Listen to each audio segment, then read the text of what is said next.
some novelists seek to immerse the reader in the drama of flesh and blood characters to the extent that you forget you're reading a made-up story.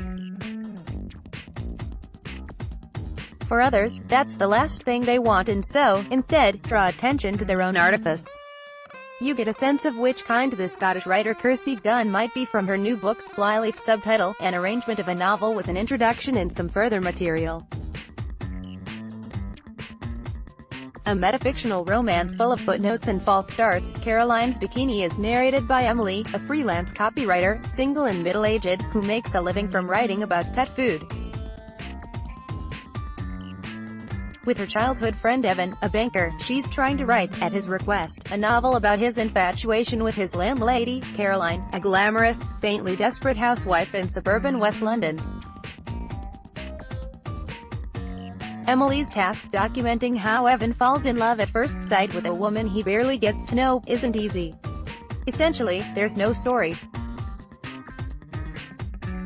A moment in which Caroline visits Evan's attic room after one too many cocktails and sits on his bed, feels pivotal, or at least preliminary, but to no end, as his inability to muster the courage to confide in Caroline begins to affect his work life. After bungling an important deal, he sends his CEO an email, headed, "No biggie," with a smiley face as a full stop.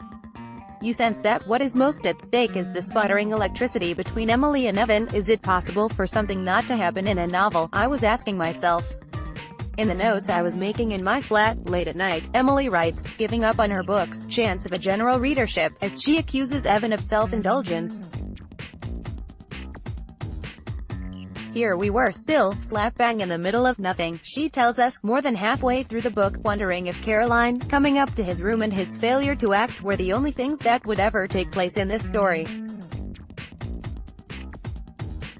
A cameo from Emily's Tory voting boss, who urges her to concentrate on proper work, is among various hints that we might view the book's interrogation of meaning-making as an act of resistance against capitalist diktat.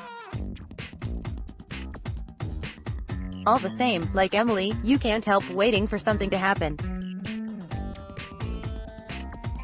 Despite hints that all is not well between pill-popping Caroline and her largely absent husband, you sense that what is most at stake is the sputtering electricity between Emily and Evan, whose mutual affection is never addressed, save for some arch references in the course of 60 pages of endnotes from Gunn, analyzing her own narrative.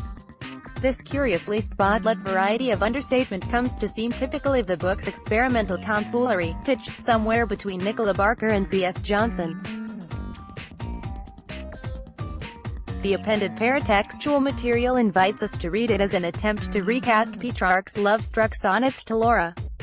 This seems over the top but directs you to the way in which the narrative's frustrating reluctance to get going is also a sincere attempt to stay true to the nature of unrequited love as perhaps the most eventful of non-events, an emotion as apt to change lives as the other sort, Emily says, though rarely acknowledged. And besides, things do happen here, not least to the bikini of the title, which makes a teasingly late entrance, its fate unpredictably funny, both peculiar and ha-ha.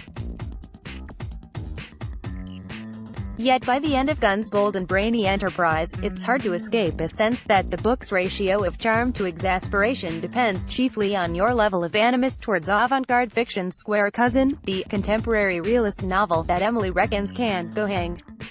Caroline's Bikini by Kirsty Gunn is published by Faber, £14.99. To order a copy for £12.74, go to guardianbookshop.com or call 033033368446. Free UKP.